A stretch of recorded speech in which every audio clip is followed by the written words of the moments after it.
再来看台中市一间专门咧照顾精神病者的病院哦，传出讲有患者互医护人员拍，一个姓杨的助理护士涉嫌登记拍一个22岁姓杨的病人，造成这个病人身躯真侪伤。病院是表示讲哦，是因为这个病人有攻击行为，这个助理护士是为着要保护医护人员。这个事件嘛已经进入司法的庭事咯。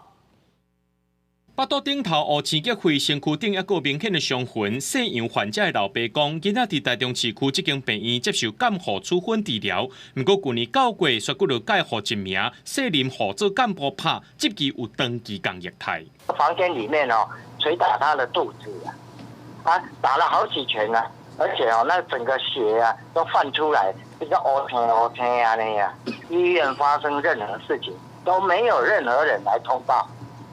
他们知道哦，都不讲哦。姓杨的患者老爸表示，囡仔去年8月去到病院，不过佫就介互姓林护者用暴力方式压制，甚至杀倒伫涂骹拢着壁。也若其他患者又去互约束伫咧病床顶头，甚至去互虐待。也佫有其他的患者呢，可能也有去互拍的情形。病院表示讲，这是不理治疗的过程。这名姓杨患者因为有攻击行为，致使着真侪名医护受伤，病院也是受害者。 他一入院的时候就暴力攻击我们医护人员，医护人员受了很多次的伤害，本院是受害者，没有什么特别的评论。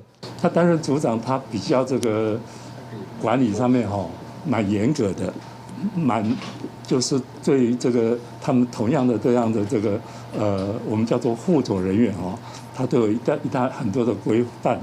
院方表示，姓林护者做代志真认真，说因为自责有医护人员受伤，而且来离职咯。目前案件已经进到司法庭事，检方也依照伤害罪起诉这名姓林护者。